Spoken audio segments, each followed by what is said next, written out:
Help me, Obi-Wan Kenobi. You're my only hope. True. Now I am the Master. I am your father. Hola gente, bienvenidos a No Sabemos Nada de, donde tenemos el conocimiento aproximado de muchas cosas. Bienvenidos a una nueva Red, el programa en el que simplemente nos concentramos en Star Wars, a hablar todo lo que tiene que ver con el canon oficial de Star Wars. Los libros, los cómics, las películas, las series de televisión, etcétera, etcétera. Este es otro especial de Star Wars, El Despertar de la Fuerza. Nuestro tercer especial, por decirlo de alguna manera. Tenemos el review sin spoilers, el review con spoilers. Aquí encuentran la anotación para que vayan a verlo si no lo han visto. Y este tercer especial es una respuesta de preguntas. Todas las preguntas que ustedes han puesto en los comentarios, todas las teorías que ustedes han puesto en los comentarios, vamos a hablarlas, vamos a discutirlas, voy a tratar de responderlas lo mejor posible. Y bueno, comencemos. Bueno, antes que nada quiero decirles, esta de aquí atrás ya es oficialmente la pared de estudio. Reorganicé todo en mi cuarto para poder tener una pared especialmente para grabar todo lo que tiene que ver con los programas de No Sabemos Nada, así que esta va a ser la pared oficial y dentro de poco van a empezar a ver decoraciones y cosas como para que no sea simplemente un fondo blanco. Vamos a comenzar con este, que es un bordado de Citripio que yo hice. Voy a hacer otros bordados de Star Wars porque me gustan mucho y me gusta mucho bordar. Comencé a hacerlo hace poco y me ha gustado bastante, entonces van a empezar a ver varias, cada uno de un personaje o de un objeto de Star Wars con una frase característica. Entonces bueno, comenzamos ahora sí con las preguntas. Voy a responder las preguntas en orden cronológico, pues en el orden en el que llegaron más o menos. Entonces, bueno, aquí si me ven mirando hacia abajo es porque tengo el computador y ahí estoy leyendo las preguntas. Entonces, Alejandro Vega nos pregunta quién es él y por qué tanta ira en sus palabras, y quién es el soldado que marca con sangre a Finn en su casco al morir. Esa es una pregunta que muchas personas me han hecho y que he visto por ahí que es como muy común esta pregunta, y es por qué esa relación que parece haber entre estos tres soldados, entre Finn, el muerto, y el que ahorita le dicen traitor, TR8R, que me parece que pues, o sea, que ha captado mucha intención alrededor de todo internet y todo eso, y a la gente le ha parecido muy divertido. Pero bueno, esto lo responden en uno de los libros de los que yo hablé, en Before the Awakening, que es un libro en el que hablan de tres historias: la historia de Finn, la historia de Rey y la historia de Poe Dameron antes del despertar de la fuerza, como para introducir, son una especie de precuelas a ellos, donde hay historias muy cortas, y la de Finn habla de como de los meses y los días antes al despertar de la fuerza y a esa primera misión que es en la que lo vemos a él. Entonces nos enteramos de cómo era su vida en el entrenamiento, con qué personas entrenaba, cuál es su relación con la capitana Phasma, todo este tipo de cosas, y en esto nos revelan que su pelotón está compuesto por cuatro soldados con la referencia FN. Entonces entra lo que yo hablaba la vez pasada. Cada soldado tiene una referencia, pero ellos mismos se ponen unos apodos, o les ponen apodos los demás dependiendo de las cosas que hagan y de sus propias personalidades, y Finn era el único que no tenía. Entonces tenemos que los compañeros de Finn eran tres: FN 2199, que se hacía llamar a él mismo Nines o Nueves porque simplemente le gustaba cómo sonaba. Tenemos a FN 2000, que le gustaba que le dijeran ceros, porque le gustaba tener un número cerrado. Y tenemos a FN 2003, que le decían Sleep, que lo describen como un soldado más bien mediocre, alguien al que en las pruebas le iba mal, que era torpe, que era de todo ese tipo de cosas. Y apenas yo empecé a leer este libro, yo empecé a sospechar que Sleep, FN 2003, era el que había muerto inicialmente. Y sí, creo que en uno de los diccionarios que están lanzando ahorita, pues o sea, como de las guías visuales de la película, Disney y Lucasfilms confirmaron que de hecho sí es Sleep el que muere inicialmente y le pone esa mano a Finn. Digamos que eso es bien interesante porque eso es lo que marca Finn totalmente.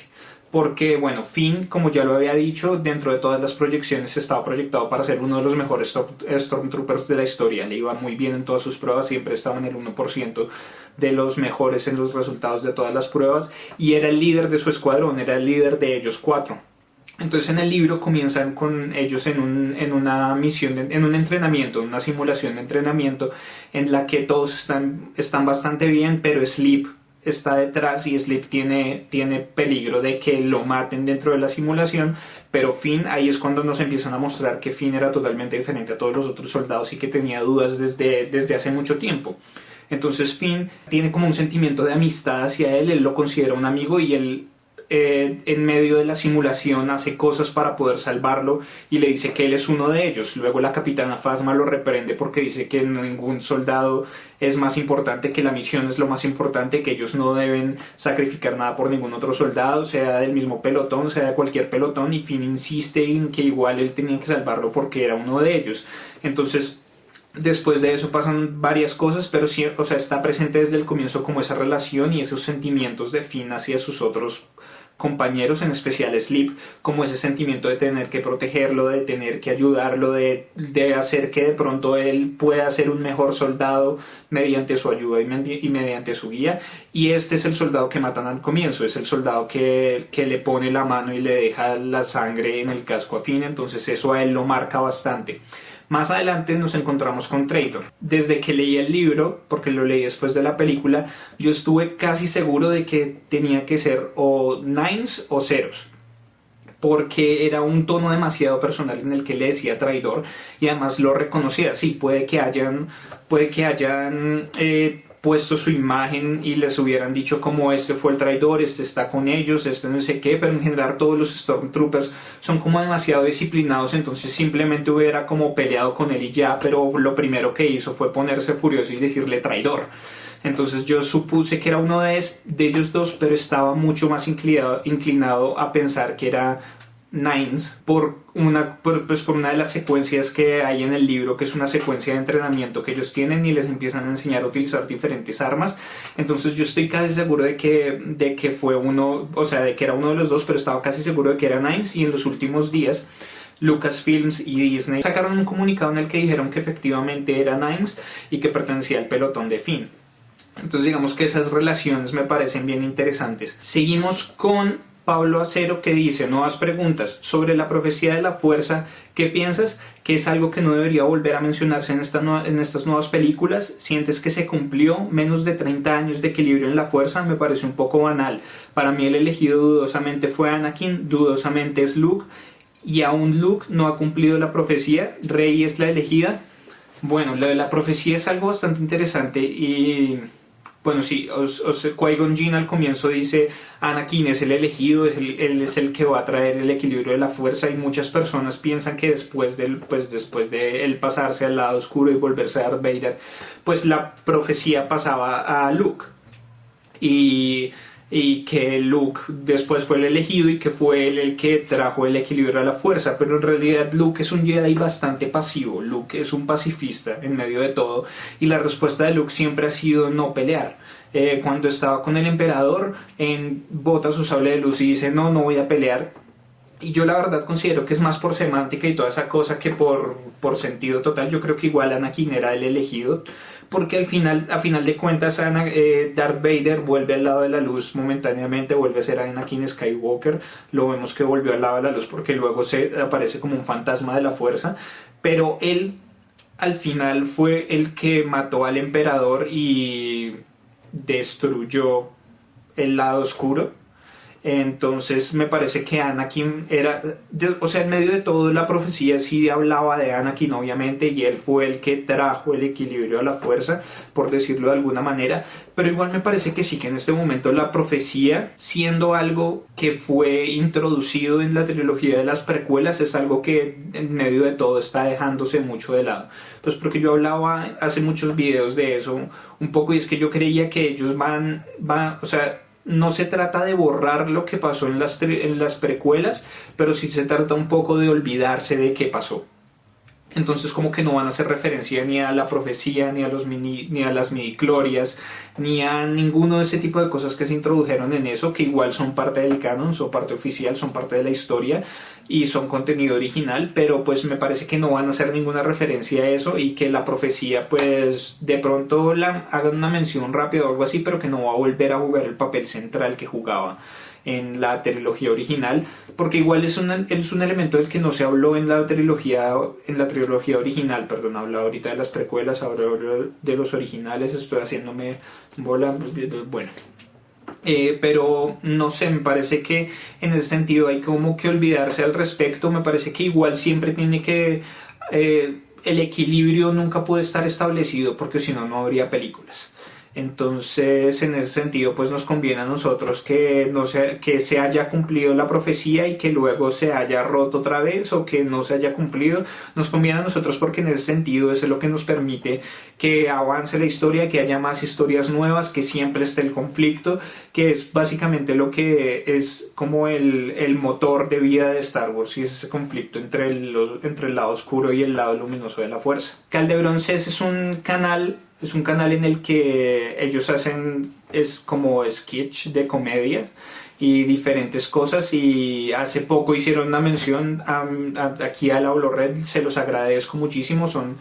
Está compuesto por Mario y por César, y los dos han estado participando, y los comentarios que ellos dejan siempre son interesantes y siempre son buenos, y ellos están en este momento en la segunda de 3 partes de su propio review sobre la película.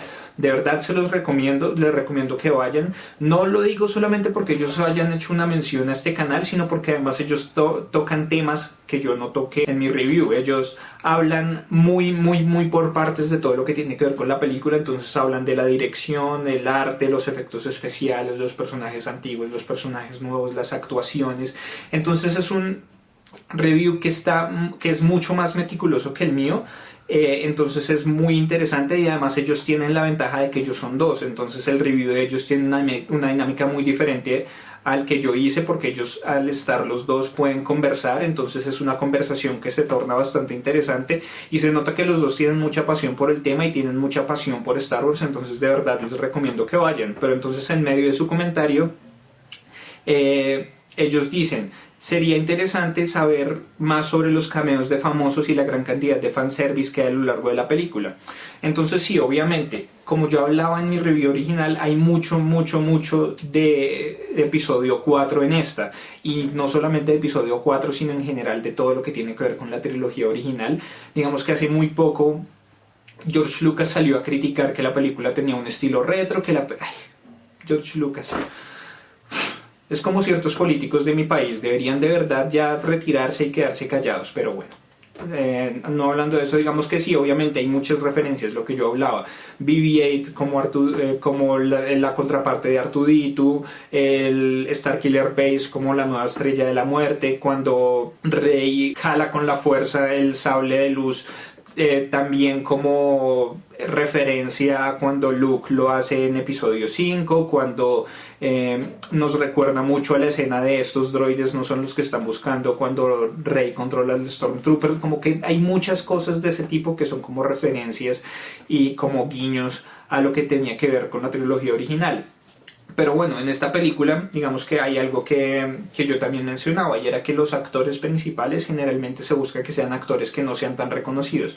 Digamos que en la trilogía de las precuelas había actores más reconocidos, como Ewan McGregor, como Natalie Portman, como Liam Neeson, pero eran actores que en medio de todo, a pesar de ser reconocidos, eran actores que no estaban en boom en ese momento. Digamos que Ewan McGregor sí era reconocido, pero había hecho relativamente pocas películas. Natalie Portman también era muy joven, se sabía que tenía todo un futuro por delante, pero también Liam Neeson ya era, digamos que era el más viejo de ese casting, pero hace mucho no estaba en popularidad. Luego fue que él empezó con todas sus películas de acción, como Taken, como todo ese tipo de cosas, así como que se abrió a un nuevo género, pero en ese momento no era muy popular, y ya lo había dicho, en la trilogía original eran actores prácticamente desconocidos, y en este también son actores que son muy poco conocidos, que tienen trayectoria, que se sabe que son muy buenos, pero son muy poco conocidos. Entonces digamos que en ese sentido hay muchos cameos de otros actores que son súper reconocidos, que todo el mundo sabría, pero que en caso de haber sido puestos en la película como un personaje principal o como ellos mismos, habrían hecho que digamos que la persona se distanciara, habrían creado una distancia entre el público en general, y eso porque lo habrían visto. Lo que yo hablaba de Tom Cruise, uno ve cualquier papel de Tom Cruise, él se desempeña muy bien, pero uno piensa, es Tom Cruise como esa persona, es Tom Cruise como ese otro personaje. Uno no piensa ese personaje está interpretado por Tom Cruise, sino que uno ve a Tom Cruise en todas las películas. Entonces digamos que aquí hay diferentes cameos de actores que son muy reconocidos, de actores que son muy famosos, pero que juegan papeles muy pequeños y que son más como favores, como gente que son apasionada y que JJ y los productores dijeron como bueno, podemos ponerlo en este papel, podemos ponerlo acá, podemos hacer tal cosa, como para dejarlos participar más o menos. Entonces, el más importante es Simon Pegg. Simon Pegg ha participado en todas las películas de Star Trek de J.J. Abrams, ha participado en otras películas con él, son amigos personales y Simon Pegg de por sí ya es un fan, se sabe que es un fan muy ávido de Star Wars. Sus discursos en contra de las precuelas son bastante reconocidos y él es muy vocal al respecto y él ayudó a J.J. con ciertas cosas en esta película. Entonces él nunca le vemos la cara porque él representa a Unkar Plutt, que es el tipo, pues como el jefe de esa aldea en Jakku a la que va Rey a venderle como las partes y el que le da las porciones y toda esa cosa. Ese es Simon Pegg en la película. También tenemos a Daniel Craig, que es el agente 007, pues el más reciente agente 007, que interpretó al Stormtrooper al que Rey logra controlarle la mente.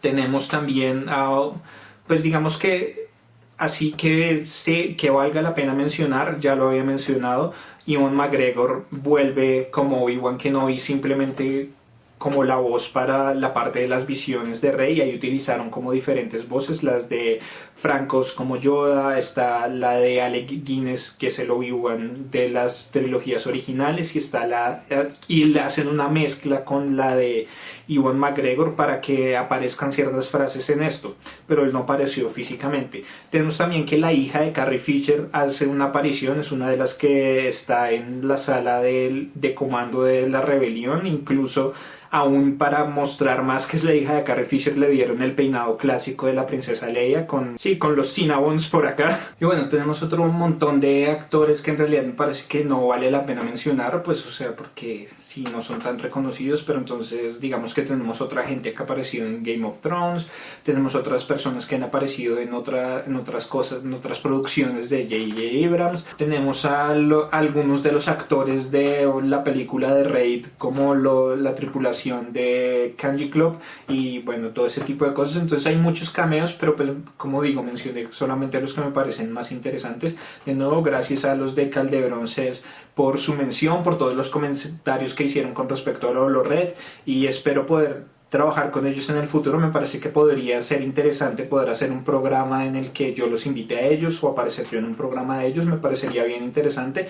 Entonces, bueno, ahí se los dejo. Bueno, ahora vamos a hablar de otro de los puntos que más se ha hablado y es, bueno, lo que yo mencioné, como de que el desarrollo de la fuerza de Rey era como un poco gratuito. Hay gente que no ha estado de acuerdo con eso. Creo que en la novela responden muchos de estos puntos, cómo fue que ella se volvió tan buena, pero no he leído la novela. Entonces, bueno, les voy a hacer un adelanto, voy a hacer otros 2 especiales sobre el despertar de la fuerza. La novelización de la película que la escribe Alan Dean Foster, que es el autor que originalmente escribió Una Nueva Esperanza. Digamos que Una Nueva Esperanza aparece bajo el nombre de George Lucas, pero mucha gente sabe y mucha gente está convencida de que en realidad fue él, Alan Dean Foster, el que lo escribió. Además, luego él escribió Splinters of the Mind's Eye, que es una de las novelas más importantes en lo que tiene que ver ahora con las leyendas y el universo expandido. Y él vuelve ahorita para escribir. Él no solamente se basó en el guión final y en todo lo que aparece en la película, sino que además se basa en versiones anteriores del guión y todo ese tipo de cosas. Y les recuerdo, todo esto también es parte del canon. Entonces hay ciertas diferencias en el libro, hay cosas que explican mejor, hay cosas que de pronto estaban en las escenas borradas del libro. Entonces voy a hacer un especial sobre esa novelización, como con todos los datos nuevos. Y voy a hacer un especial sobre el libro del arte de la película, que lo compré y me llegó hace poco. No lo tengo aquí en este momento, se lo presté a mi novia y ella me lo devolverá, y cuando ella me la devuelva voy a hacer el especial sobre ese libro, porque también dan datos muy interesantes y a mí hay algo que me gusta mucho, y es eso, como todo lo que tiene que ver con el concept art, con todos los bocetos, todos los diseños originales, cómo fueron cambiando a lo largo del tiempo para poder llegar a lo que son ahorita. Entonces, bueno, digamos que hay un montón de datos que todavía hay por enterarse, pero igual muchas, volviendo al punto, muchas personas no estuvieron de acuerdo con lo que yo dije de que fue un poco gratuito. Entonces hay dos cosas que me parecen bien, dos comentarios que me parecen bien interesantes. Entonces está el de Rafael Prieto que dice: hola, las cosas que Rey hace atribuirles a la fuerza y ustedes llaman gratuitas, yo las interpreto por ella, por el lado de que ella conocía la leyenda de los Jedi. Y por eso todas esas cosas que ella hace ocurren en momentos de estrés y son posterior a que ella tiene las visiones y el encuentro con más, que es su despertar. Al estar consciente que puede o no tener ese poder, pues recurre a esos trucos que ella y Finn consideraban leyendas y le funcionan, aunque ninguno le sale la primera. Trata de tener esa idea en mente cuando la vuelvas a ver. Bueno, digamos que por ese lado me parece interesante lo que él menciona, aunque no estoy muy de acuerdo. Digamos que el entorno en el que vivía Rey, en el entorno en el que creció Rey, digamos que ella era muy solitaria. Digamos que me devuelvo a Before the Awakening. En Before the Awakening muestra que ella era realmente muy solitaria, no hablaba con nadie, o sea, no tenía interacciones más allá de las necesarias con nadie. Entonces sí, obviamente yo creo que todo el mundo conoce la leyenda de Luke Skywalker, conoce la leyenda, pero digamos que se nota mucho más que ella conocía más otras leyendas. O sea, ella nunca habla de las leyendas de Luke Skywalker, pero apenas conoce a Han Solo. Sí habla de la leyenda de Han Solo. Ella sabía que él era un contrabandista, que el halcón milenario hizo la carrera de Kessel en 14 parsecs, luego Han Solo le dice que fueron 12 en realidad, y bueno, todo ese tipo de cosas. O sea, ella sabía más de cosas que estaban más relevantes a su entorno. Entonces yo la verdad no creo que ella haya sabido tanto de las leyendas, de lo que hacían los Jedi y todo eso, porque igual luego cuando estamos en donde más Kanata, ella no sabe a qué guerra se refiere más Kanata. Ella no sabe que ha habido una guerra entre el lado oscuro y el lado luminoso. Ella no sabe un montón de cosas que me hacen pensar que de pronto ella no sabía que los Jedi tenían ese tipo de habilidades. Pero entonces aquí es donde llega el comentario que realmente me hace pensar y realmente me hace repensar ciertas cosas, que es el comentario de Agustín López Camelo, que dice: Kylo Ren le enseña a Rey a meterse en la cabeza de él cuando intentó hacerlo con ella y no lo logró. A partir de allí ella lo aplica con el Stormtrooper para que la deje libre. Esto me parece un punto mucho más plausible, porque si es cierto, Kylo Ren intenta meterse en la cabeza de ella y ella a partir de eso desarrolla la habilidad, porque ella también le lee la mente a él. O sea, ella le devuelve eso y ella se da cuenta de que es posible. Entonces me parece que de pronto en ese sentido es mucho más posible que ella haya pensado: bueno, si yo logré hacer algo de este tipo con Kylo Ren, ¿será que puedo hacer algo con el Stormtrooper? Y ahí es cuando lo intenta, y sí, efectivamente las primeras 2 veces no le sale, pero a la tercera ya le funciona. Entonces digamos que en ese sentido me parece que ese desarrollo se puede explicar mucho mejor de esa manera, gracias a Agustín. Digamos que yo les repito, esto es lo que realmente me gusta mucho de hacer la HoloRed, y es la participación de ustedes. Es que no solamente soy yo diciéndoles esto es así, esto es así, esto es así, sino que yo no tengo el conocimiento absoluto. Puede que de pronto tenga un poco más de conocimiento sobre ciertas cosas, pero yo no tengo el conocimiento absoluto, yo no tengo las opiniones absolutas, yo no tengo juicio absoluto, y ustedes pueden aportar desde los comentarios, desde sus preguntas, desde sus opiniones, desde sus teorías, y pueden hacerme a mí también ver cosas que de pronto yo no había visto. Entonces, Agustín, muchas gracias. Me parece que eso me gusta bastante, y yo creo que de pronto eso va a tener un poco también que ver con la explicación de la que hablo que dan en el libro. Seguimos con la pregunta de Josué Guillermo, que dice: algo que me deja dudas es que se dice que el líder supremo Snoke estuvo presente en los hechos importantes de los episodios anteriores, Guerras Clon y Guerra Civil, y él nunca aparece en ningún episodio. Tal vez ha estado oculto. Snoke habrá dominado el lado oscuro desde antes, será más fuerte que Palpatine. Si es de ese tamaño, ¿qué tan grande será su sable de luz? Si tanto quiere destruir a Luke ahora que es un Jedi, ¿por qué no lo hizo antes, cuando él no tenía ni el mínimo conocimiento de la fuerza? Sobre los Caballeros de Ren. Los Caballeros de Ren usan la fuerza, el lado oscuro. ¿Desde cuándo existen los Caballeros de Ren? ¿Cuántos y quiénes son? ¿Son más fuertes que los Sith y Jedi? quisiera que responda a esas preguntas. Gracias. Bueno, José Guillermo, gracias por comentar. Digamos que, bueno, esta se conecta un poco con la de Ney Junior 11, que pregunta que si puede ser Snoke Darth Plagueis. Entonces voy a conectar estas dos preguntas para responderla de una sola vez. Entonces, bueno, digamos que con respecto a lo que él habla de que estaba presente, digamos que en declaraciones que han hecho J.J. Abrams y que ha hecho Andy Serkis, que es el actor que lo interpreta, y pues todas estas entrevistas y estos datos que han dado ellos, hablan de que efectivamente el líder supremo Snoke estaba vivo en esa época, pero que él no tuvo parte, o sea, él no participó en ninguno de estos eventos, que él sabe que pasaron, pero que él no participó en ninguno de estos eventos, que de alguna manera algo pasó mucho antes que lo hirió a él y lo dejó muy vulnerable. Digamos que yo creo que tiene que ver con esas heridas que le vemos a él, que le aparecen y que tiene la cara como por acá deformada. Yo creo que tiene que ver algo con eso, que sí, Snoke es un personaje que es muy poderoso, pero al mismo tiempo es muy vulnerable, y que esa es como su motivación principal, y es deshacerse de esa vulnerabilidad y volver a ser tan poderoso como era antes. Entonces él estaba vivo, pero no participó en ninguno de estos eventos, entonces por eso es que no lo vemos y no se sabe mención sobre él. Entonces, bueno, puede ser el Darth Plagueis, puede que sea Darth Plagueis, o sea, eso explicaría por qué él no estuvo presente en ninguno de esos eventos. Entonces sabemos que Palpatine mató a su maestro, que era Darth Plagueis, pero al mismo tiempo nos dan la información.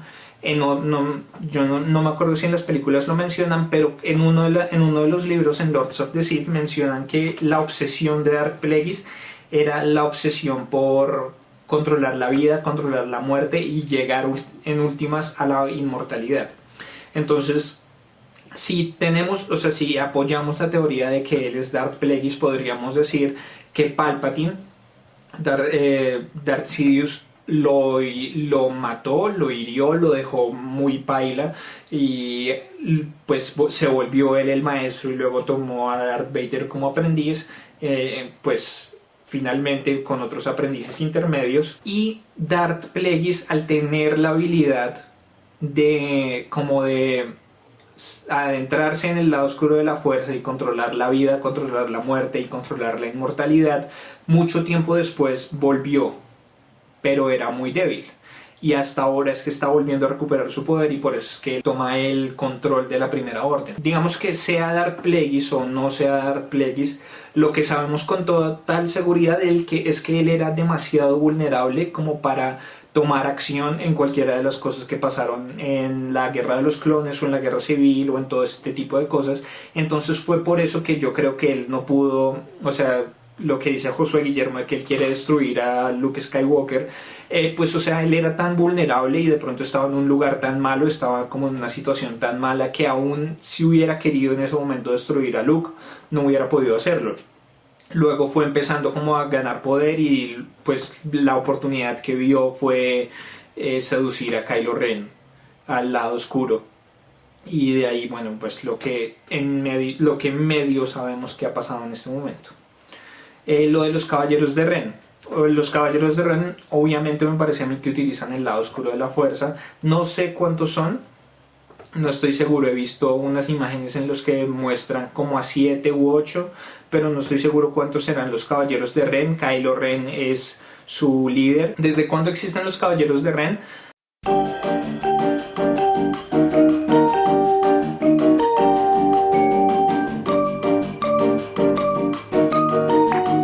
Yo creería que ellos son relativamente nuevos, o sea que la aparición de los Caballeros de Ren coincidió un poco con la aparición de la Primera Orden, en el sentido en el que, bueno, antes era el Imperio. En novelas como Aftermath y, bueno, otras novelas que nos muestran qué pasó después de episodio 6, después de que destruyeron al Imperio, muestran que las fuerzas imperiales, los Moffs, los Grand Moffs, o sea, todos los militares, la gente del gobierno y todo eso, como que intentó tratar de continuar con el Imperio. Luego fueron relegados a otra zona de la galaxia y se creó como dos zonas, la zona de la Nueva República y la zona de lo que pasó a ser la Nueva Orden, y había una especie de tratado de paz.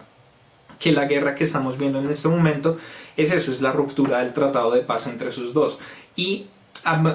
Pero siempre existía el miedo de que ellos volvieran a reorganizarse militarmente, de que ellos trataron de retomar el control de la galaxia, y por eso fue que se creó la Resistencia. La Resistencia se creó como un grupo de gente liderado por la princesa Leia y otros veteranos de la batalla de la trilogía, de las batallas de la trilogía original, en el que ellos seguían preparándose militarmente y estratégicamente como para un ataque posible de la Primera Orden y para combatir eso, y pues para defender la Nueva República desde las sombras. Yo supongo que los Caballeros de Ren empezaron a surgir pues más o menos al mismo tiempo en el que Kylo Ren, en el que Ben Solo traicionó a Luke Skywalker y pasó al lado oscuro, y él formó eso. Que más adelante hay otra teoría que puede funcionar un poco con esto que estoy diciendo, que también me parece que es una teoría bien interesante. Es un poco larga, pero la voy a leer completa porque me parece que tiene su mérito. Pero bueno, son más fuertes que los Sith y los Jedi.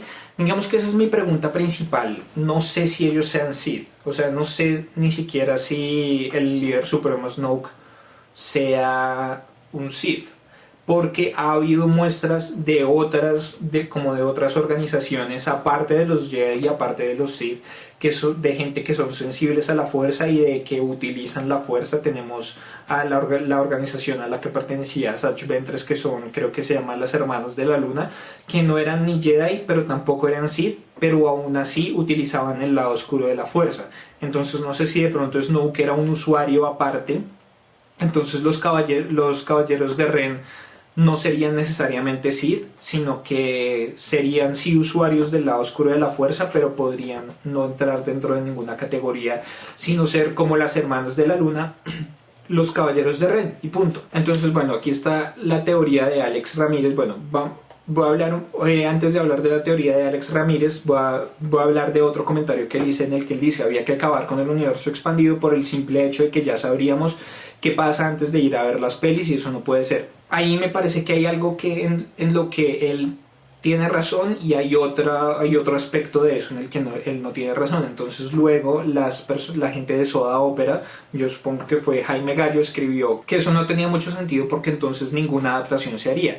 Entonces no existirían películas del Señor de los Anillos, o la película del Hobbit, o las películas de Harry Potter, porque eso, siendo un material literario ya preexistente, haría que las películas no se hicieran, porque igual ya sabríamos cómo acabar. Entonces, en ese sentido, digamos que ahí es que me parece que Alex Ramírez está equivocado, y es eso: hay mucho material que se produce a partir de otro material base, a partir de literatura, a partir de cómics, a partir de videojuegos, a partir de un montón de cosas en los que ya se saben qué es lo que va a pasar. Pero algo que también menciona Jaime Gallo, y es que eso permite que las películas puedan crear nuevas interpretaciones sobre personajes, nuevas interpretaciones sobre hechos, y que sean como su cosa aparte. Pero entonces, en lo que me parece que Alex Ramírez tiene un poco de razón, es que sí había que acabar con el universo expandido. Es una cosa de control, y es que Disney, cuando obtuvo Lucasfilms, dijo simplemente: no, nosotros tenemos el control absoluto de todo lo que tiene que ver con Star Wars, y hubieran podido hacer lo que hizo George Lucas. George Lucas no le importaba absolutamente nada que pasaba en los libros, no le importaba lo que pasaba en los cómics, no le importaba para nada lo que pasaba en los videojuegos, y él simplemente decía como: bueno, sí, eso es parte de la historia, pero no es tan oficial como lo que yo hice. Entonces ahí fue cuando yo dije que se crearon las diferentes categorías de canon. Disney quería acabar con eso. Disney pudo haber hecho eso, y en cierta manera digamos que sí lo hizo, acabando con todo, pero Disney dijo como: no, simplemente eso no es oficial. De aquí en adelante lo que nosotros queremos y lo que nosotros vamos a lanzar es historia oficial, y ahora en adelante esto sí es canon, y solamente va a haber una categoría de canon. Entonces me parece que en ese sentido era lo que tenían que hacer, era lo más correcto, porque de esa manera había un control estricto. Digamos que el problema con el canon antiguo era ese: George Lucas solo consideraba canon lo suyo y de resto no le importaba. Entonces no había un grupo de personas que estuvieran a cargo de todo lo que tenía que ver con la historia. Entonces había discrepancias entre libros, había personajes que morían, había personajes que luego volvían a aparecer en otras versiones porque los autores no se ponían de acuerdo, los autores no se tenían que poner de acuerdo, cada quien podía hacer su contenido y en ese sentido había cosas que eran más canon que otras porque eran más acordes con lo oficial o más discordes con lo oficial. Entonces en ese sentido luego crearon el grupo de historia liderado por Pablo Hidalgo. Y ahí es que se crea una unificación total, se crea una sola cosa, es una sola historia, es un solo grupo de personas, no hay discrepancias, no hay errores, no hay nada de ese tipo de cosas y de aquí en adelante toda la historia es oficial y todo es válido, pero todo es oficial y todo pasó en realidad. Entonces a mí me parece que eso era lo que había que hacer y digamos que me dio la oportunidad de estar al tanto de todo lo que tenía que ver con el canon, porque antes el universo expandido era demasiado grande.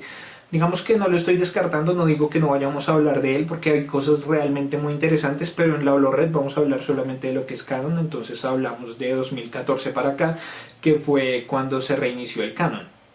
Pero bueno, ahora sí para la teoría de Alex Ramírez. Dice, mi teoría sobre Rey episodio 7. Rey es la hija de Luke, por supuesto. Luke sucumbió al lado oscuro, o por lo menos se vio demasiado tentado por él. Ya se ve algo de esto en episodio 6 y además es tradición en la familia Skywalker por culpa de la madre de Rey, a la que aún no conocemos. Por eso tuvo una hija con ella, ya que sabemos que un Jedi no puede tener descendencia y el último que lo hizo, adivina quién fue. Kylo fue seducido por Snoke, pero ojo, no solo Kylo, no tiene mucho sentido que este pobre diablo fuera capaz de acabar con todos los demás aprendices y hacer que Luke tuviera que escapar. No, me parece que todos los aprendices fueron seducidos y de ahí los caballeros de Ren. El flash en el que vemos a Kylo con sus caballeros Ren enfrente a una figura que parece la de Luke puede ir perfectamente en este sentido.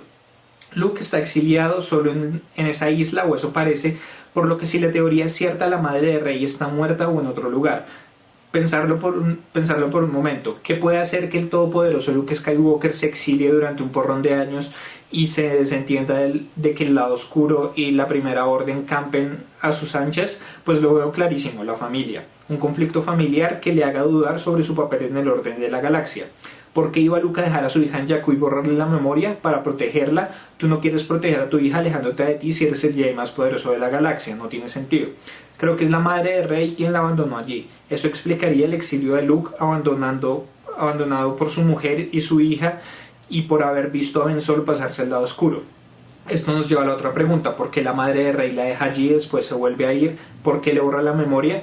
Pues aquí viene la otra bomba. La madre de Rey pertenece al lado oscuro. Fue enviada por Snoke para envenenar a Luke y de paso a Ben y los demás aprendices de Luke. Pero se arrepiente por su hija y que su amor por Luke se convierte en verdadero, por lo que decide alejar a Rey de Snoke y de la guerra entre la luz y la oscuridad, dejándolo en Jakku y alejarse a su vez de Luke, porque ahora lo ama. El arrepentimiento por el mal que le ha infligido no la deja regresar con él. Digamos que hay puntos que me parecen muy, muy, muy interesantes en esta teoría y hay otros que me parece, bueno, que la menciono más que todo porque realmente me hizo pensar mucho, me hizo replantearme muchas de las cosas que había pensado e hizo que se me ocurrieran unas nuevas. Entonces, de nuevo, gracias por sus comentarios y por sus teorías y gracias a Alex Ramírez. Digamos que hay partes que ya de por sí me parece, pues yo creo que son poco válidas. Él dice, ya sabemos que el Jedi no puede tener descendencia. De por sí los Jedi eran muy laxos con eso en realidad. Pues o sea, laxos en cierto sentido. Y era como que todos decían como sí, un Jedi no puede enamorarse, un Jedi no puede tener ataduras, un Jedi no sé qué, pero todos terminaban rompiendo la norma de alguna manera. En la Guerra de los Clones veíamos como Obi-Wan Kenobi todo el tiempo se la pasaba coqueteando con Asajj Ventress y en otros materiales creo que también muestran cómo coquetea con otras, incluso con otras Jedi. Quinlan Vos en Dark Disciples se enamora de Asajj Ventress y terminan ellos juntos. Bueno, la Clara de Anakin Skywalker con Padme y todo este tipo de cosas. Y digamos que me parece que con el tiempo Luke se habría dado cuenta de que en realidad eso era algo más, o sea, incluso por la misma experiencia, por lo que pasó con su padre, él se habría dado cuenta de que de pronto esa regla no era tan válida, o sea, que de pronto esa regla traía más problemas de los que en realidad traía beneficios. Entonces yo creo que, pues mi teoría es que Luke tal vez habría abolido eso. Además él no habría tenido por qué responderle a nadie.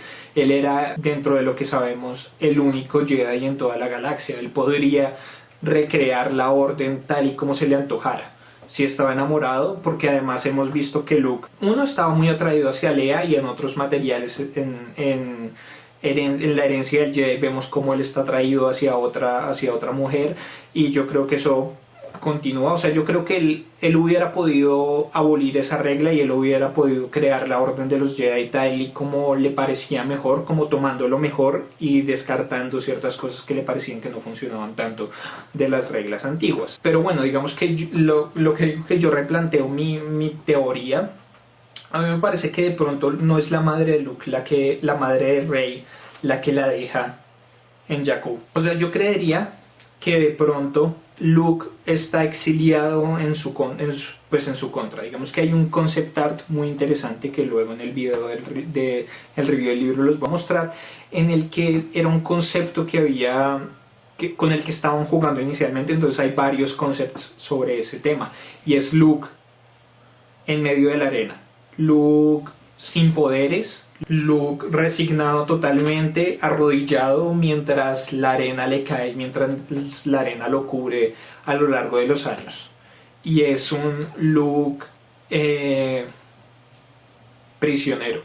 Es un Luke que fue puesto ahí en su contra. Entonces yo, en este momento, lo que yo creo es que Luke está en ese planeta, no porque él se haya ido, no porque él haya abandonado la lucha, sino porque lo dejaron allá, lo botaron allá. Y por eso es que el mapa está borrado incluso de los registros del Imperio.